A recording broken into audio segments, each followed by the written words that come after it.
All right, so the next topic we're going to look at is parametric equations.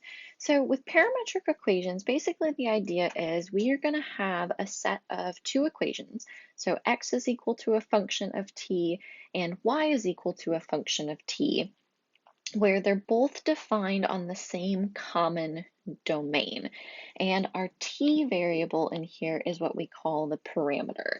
Now, oftentimes, these are going to be in terms of application problems where the t is representing time. So you could have something like x is a function, is the horizontal distance as a function of time, y is the vertical distance as a function of time, and you can sort of use these equations in order to answer some sort of applied problem. Okay, so we're going to start off just by looking at some basic examples of these parametric equations, and then we'll kind of beef it up a little bit as we go, look at how we can convert back and forth between parametric and regular rectangular, and then we're going to look at some application problems. Okay. All right, so our first example here, we want to graph the curve defined by the parametric equations. So we have these two equations, x is equal to 2t minus 4 and y is equal to 4t squared. And then we're also given this domain restriction that t is between -2 and +2. Okay. You might not necessarily always be given a domain restriction. If there is no domain restriction, you can just assume it's all real numbers, but you're always going to have some sort of common domain that your functions are defined on. Okay, so in order to graph this, the easiest way to do it is just to make a table of values. So because we have this limited domain, it's going to be pretty easy to pick our t values. We just need numbers between -2 and +2. So I'm just going to do every number in between. So I'm going to do -2, -1, 0, 1, and 2. Okay. All right, and then we're going to plug those into both our x equation and our y equation. Okay, so if we plug a -2 in for t in our x equation, we're going to get a -8. If we plug in a -1, we get a -6. Plug in a 0, we get a -4. Plug in a 1, we get a -2. Plug in a 2, we get 0. Okay, so those are going to be our x values. Then we're going to do the same thing with our y equation. So plug our t values into our equation for y. So if we plug in a -2, we'll get 16. Plug in a -1, we get 4. Plug in a 0, we get 0. Plug in a 1, we get 4. Plug in a 2, we get 16. Okay, now in order to graph this, we are just going to plot our x's and our y's. So we're going to have basically 5 points on here. So we have the points -8, 16,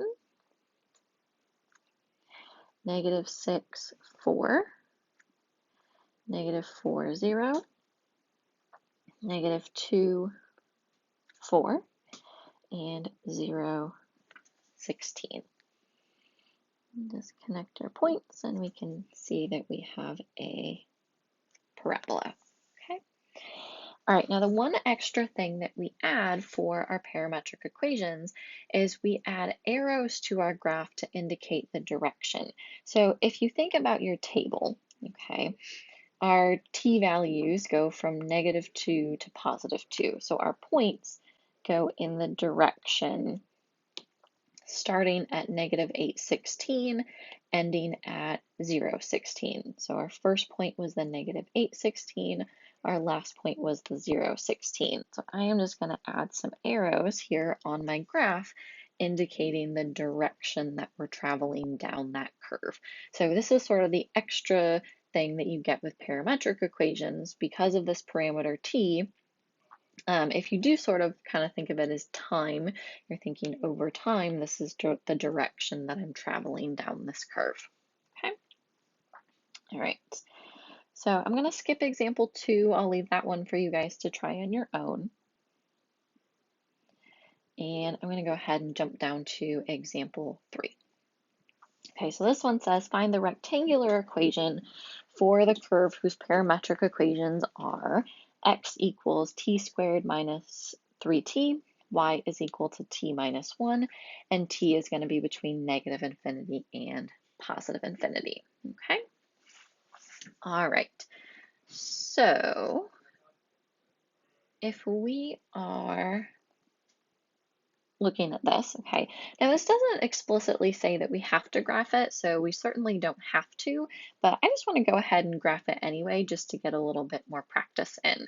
Okay, now this one, our domain is all real numbers, so really we can pick any t values that we want to. I'll go ahead and just pick some t values on here.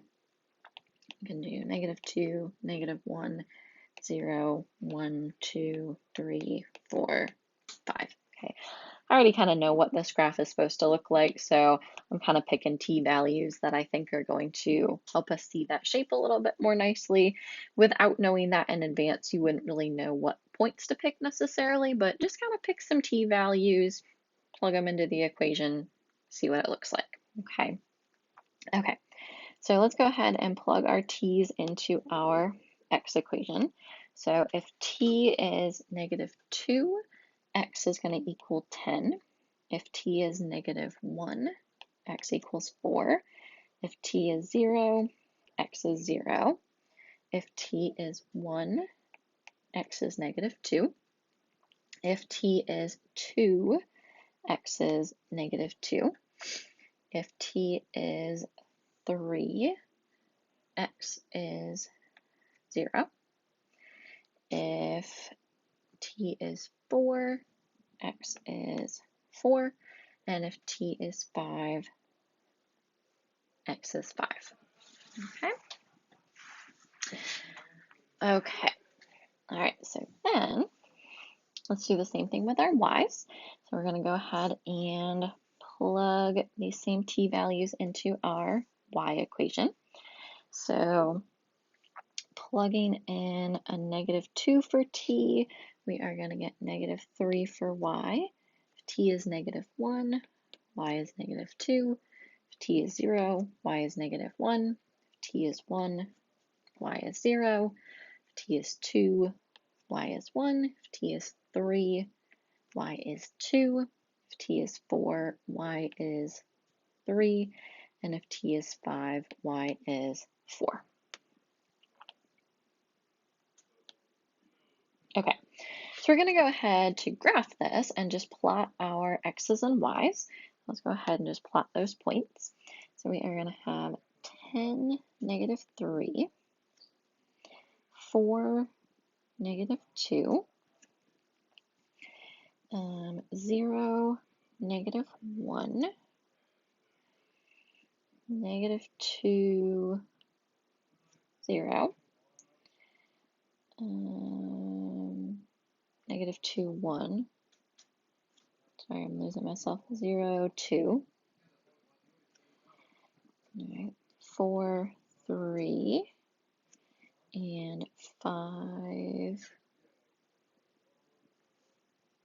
Well, then something's not right with that point. This last one's wrong. We plug in t equals 5, 25 minus 15. X should be 10. Sorry about that.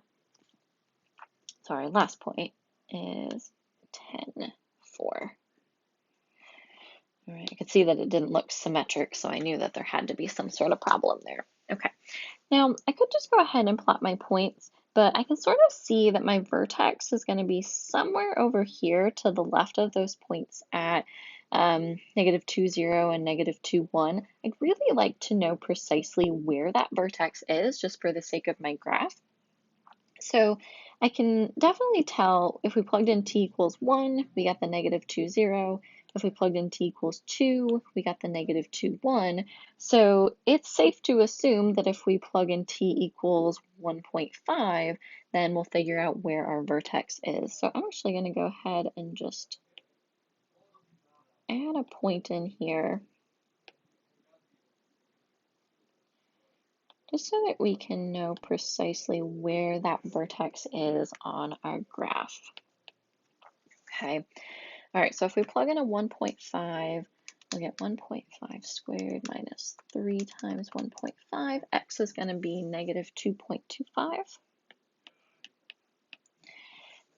And 1.5 minus 1 would give us 0.5 for our y.